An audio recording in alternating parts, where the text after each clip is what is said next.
बिस्मिल्लाहिर्रहमानिर्रहीम।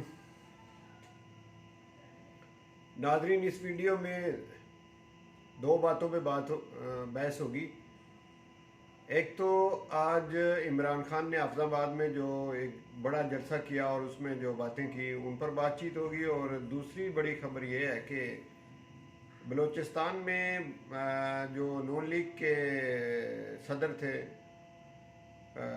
General retired Abdul Qadir Baloch, उन्होंने press conference की और साथ में वज़ीर आला साबिक़ वज़ीर आला बलूचिस्तान सनाउल्लाह ज़ोहरी वो भी उनके साथ थे। तो उन्होंने जो ऐलानात किए इस पर भी बात होगी।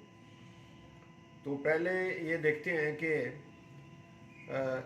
पाकिस्तान के वज़ीर आज़म इमरान खान ने आज हाफिज़ाबाद में एक बहुत बड़े जलसे से खिताब करते हुए जो बातें की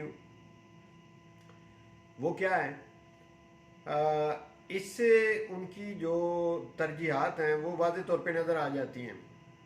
सबसे पहली बात जो उन्होंने जलसे से खिताब करते हुए कही वो ये की कि हाफिज़ाबाद में एक यूनिवर्सिटी बनाई जाएगी और एक बहुत बड़ा हॉस्पिटल बनाया जाएगा, 400 बेड पर मुश्तमिल होगा। इस किस्म के ऐलानात या इस किस्म के स्टेप जो है वो सबका जो हुकूमतें थीं वो नहीं लिया करती थी, क्योंकि उन्हें शौक़ नहीं था ना हॉस्पिटल बनाने का ना यूनिवर्सिटियाँ बनाने का।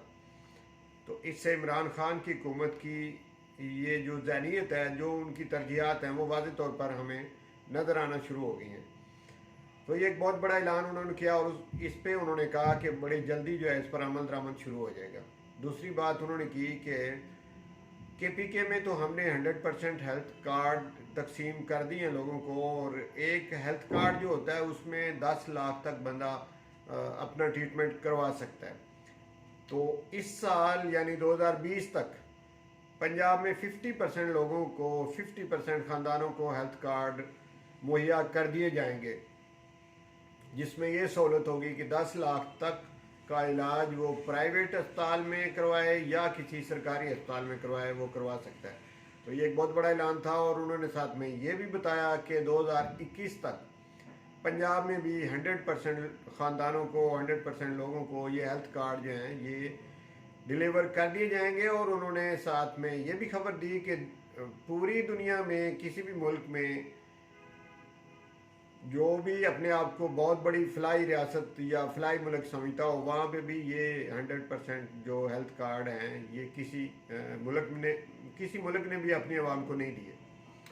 तो जो काम इमरान खान की हुकूमत करने जा रही है, वाकई ये एक बहुत बड़ा कारनामा है इमरान खान की हुकूमत का। और जो वो दावा करते हैं कि रियासत मदीना की तर्ज पे मैं इस मुल्क को बनाऊँगा, ये उसकी तरफ एक स्टेप है। रियासत मदीना फलाई रियासत थी और अब वो इमरान खान भी अपने मुल्क को एक फलाई मुल्क जो है वो बनाना चाहते हैं। और फिर उन्होंने जो जिक्र किया कि वो जो पनाहगाहें बड़े शहरों में उन्होंने बनाई हैं, इस तरह की मज़ीद पनाहगाहें जो हैं वो भी बनाई जाएंगी। और इसके अलावा तलीमी निसाब पर बात हुई। इमरान खान की आज की तकरीर में इमरान खान ने यह कहा कि पूरे पाकिस्तान में एक तरह का निसाब जो है वो हम दे रहे हैं, जो कि अमीर के लिए और गरीब के लिए एक जैसा होगा। गरीब का बच्चा भी वही निसाब पढ़ेगा और अमीर का बच्चा भी वही निसाब पढ़ेगा। और एक बड़ी दिलचस्प बात उन्होंने की कि जब मैं क्रिकेटर था, क्रिकेट के मैदान में, उन्होंने कहा मैंने पहली दफ़ा न्यूट्रल जो एम्पायर हैं वो मैंने पहली दफ़ा डिमांड की, पहली दफ़ा उस पर अमल दरामद करवाया।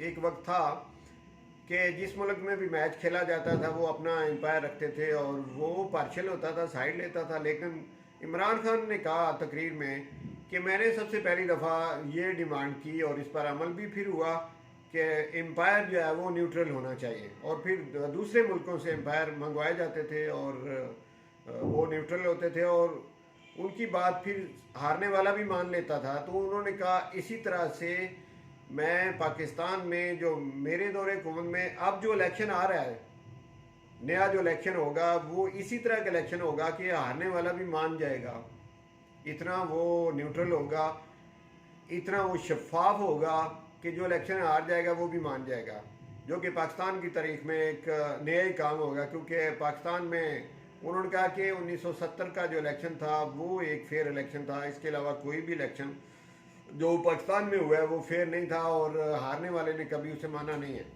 तो ये एक बहुत बड़ी बात थी। अब आ जाते हैं जो मैंने दूसरी खबर के बारे में आपको कहा था कि वो आज की वो बहुत बड़ी खबर है कि सूबा बलूचिस्तान में जो नून लीग के सदर थे अब्दुल कादर बलोच, रिटायर्ड जनरल हैं जो, वो सूबा बलूचिस्तान में नून लीग के सदर थे।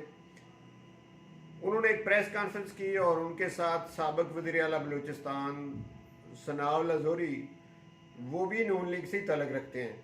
ये दोनों जो लीडर हैं नून लीग के, उन्होंने प्रेस कॉन्फ्रेंस की और उसमें उन्होंने नून लीग को छोड़ने का ऐलान किया।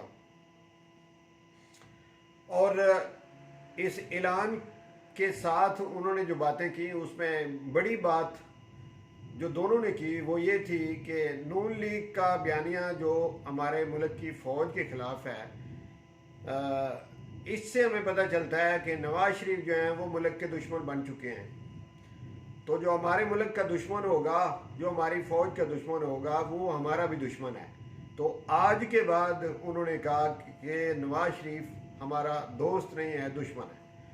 तो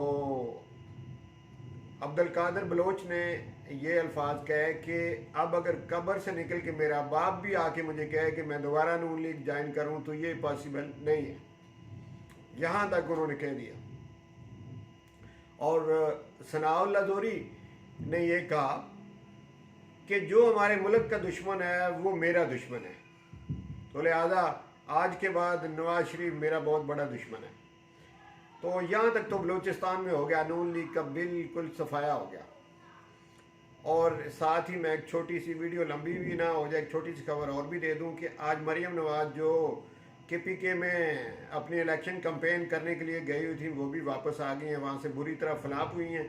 वहाँ पे बिलावल भुट्टो तो काफ़ी दिनों से गया हुआ है, वो अपनी इलेक्शन कैंपेन चला रहा है, और इमरान खान ने भी वहाँ पे एक बड़ा जलसा किया। लेकिन इन्होंने जाके जब वो फ़ौज मुखालिफ बयानिया वहाँ पे दिया और वहाँ इनके जलसे में जो लोग थे उनको मरियम नवाज ने उकसाया है कि पाक फ़ौज के ख़िलाफ़ अगर आपको लड़ना पड़े, अगर आपको शहीद होना पड़े, यहाँ तक इन्होंने कहा, तो आप इसे गुरेज नहीं करेंगे। तो ये बात कौन मान सकता है?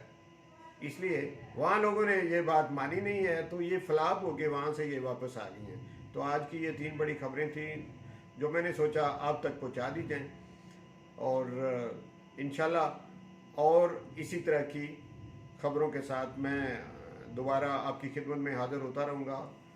उस वक्त तक मुझे इजाज़त दीजिए, और अपने मुल्क पाकिस्तान जो है इसके लिए मेरी भी दुआ है और आप सबकी दुआ भी होनी चाहिए कि इस मुल्क के जो दुश्मन हैं, वो चाहे इंडिया हो, वो चाहे कोई हमारी अंदरूनी जो साजिशें हैं वो हों या बैरूनी साजिशें हों, इसके अंदरूनी बैरूनी दुश्मन किसी भी तरह के हों, अल्लाह उन्हें कामयाब ना होने दे, अल्लाह उन्हें